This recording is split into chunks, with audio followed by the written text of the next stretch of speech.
بسم اللہ الرحمن الرحیم شروع اللہ کا نام لے کر جو بڑا مہربان نہایت رحم والا ہے۔ الف لام را، یہ کتاب روشن کی آیتیں ہیں۔ ہم نے اس قرآن کو عربی میں نازل کیا ہے تاکہ تم لوگ سمجھ سکو۔ اے پیغمبر، ہم اس قرآن کے ذریعے سے جو ہم نے تمہاری طرف بھیجا ہے تمہیں ایک نہایت اچھا قصہ سناتے ہیں، اور تم اس سے پہلے بے خبر تھے۔ جب یوسف نے اپنے والد سے کہا کہ ابا، میں نے خواب میں 11 ستاروں اور سورج اور چاند کو دیکھا ہے، دیکھتا کیا ہوں کہ وہ مجھے سجدہ کر رہی ہے۔ انہوں نے کہا کہ بیٹا، اپنے خواب کا ذکر اپنے بھائیوں سے نہ کرنا، نہیں تو وہ تمہارے حق میں کوئی چال چلیں گے۔ کچھ شک نہیں کہ شیطان انسان کا کھلا دشمن ہے، اور اسی طرح اللہ تمہیں برگزیدہ و ممتاز کرے گا اور خواب کی باتوں کی تعبیر کا علم سکھائے گا، اور جس طرح اس نے اپنی نعمت پہلے تمہارے دادا پر دادا ابراہیم اور اسحاق پر پوری کی تھی، اسی طرح تم پر اور اولاد یعقوب پر پوری کرے گا۔ بے شک تمہارا پروردگار سب کچھ جاننے والا ہے، حکمت والا ہے۔ ہاں، یوسف اور ان کے بھائیوں کے قصے میں پوچھنے والوں کے لیے بہت سی نشانیاں ہیں۔ جب انہوں نے آپس میں تذکرہ کیا کہ یوسف اور اس کا بھائی ابا کو ہم سے زیادہ پیارے ہیں، حالانکہ ہم جماعت کی جماعت ہیں، کچھ شک نہیں کہ ابا کھلی غلطی پر ہیں۔ یوسف کو یا تو جان سے مار ڈالو یا کسی ملک میں پھینک آؤ، پھر ابا کی توجہ صرف تمہاری طرف ہو جائے گی، اور اس کے بعد تم نیک لوگوں میں ہو جاؤ گے۔ ان میں سے ایک کہنے والے نے کہا کہ یوسف کو جان سے نہ مارو، کسی اندھے کنویں میں ڈال دو کہ کوئی راہگیر اسے نکال کر کسی دوسرے ملک میں لے جائے گا۔ اگر تم کو کرنا ہی ہے تو یوں کرو۔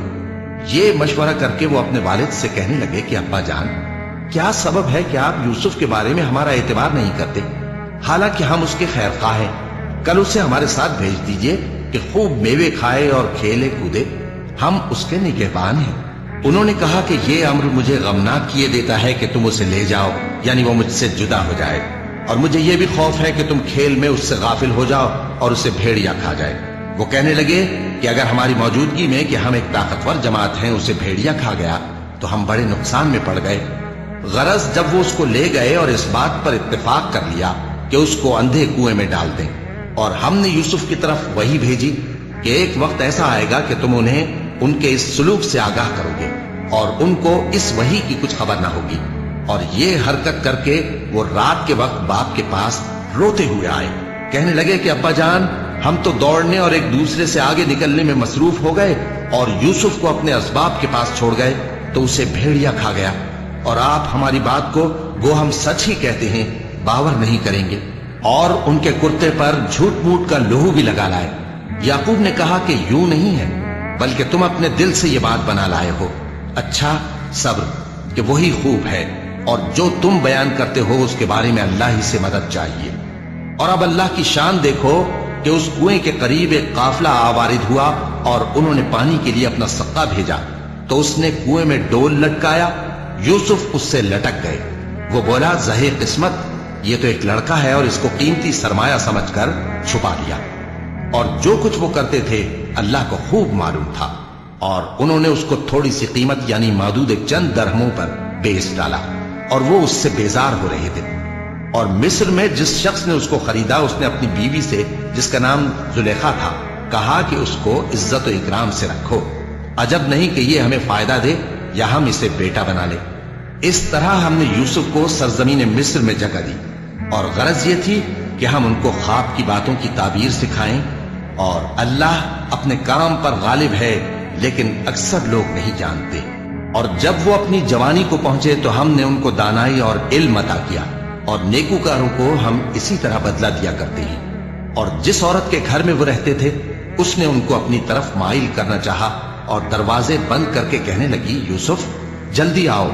انہوں نے کہا کہ اللہ پناہ میں رکھے، وہ یعنی تمہارے میاں تو میرے آقا ہیں، انہوں نے مجھے اچھی طرح سے رکھا ہے، میں ایسا ظلم نہیں کر سکتا، بے شک ظالم لوگ فلاح نہیں پائیں گے۔ اور اس عورت نے ان کا قصد کیا اور انہوں نے اس کا قصد کیا۔ اگر وہ اپنے پروردگار کی نشانی نہ دیکھتے تو جو ہوتا سو ہوتا۔ یوں اس لیے کیا گیا کہ ہم ان سے برائی اور بے حیائی کو روک دیں، بے شک وہ ہمارے چنے ہوئے بندوں میں سے تھے۔ اور دونوں دروازے کی طرف بھاگے، آگے یوسف، پیچھے زلیخا، اور عورت نے ان کا کرتا پیچھے سے پکڑ کر جو کھینچا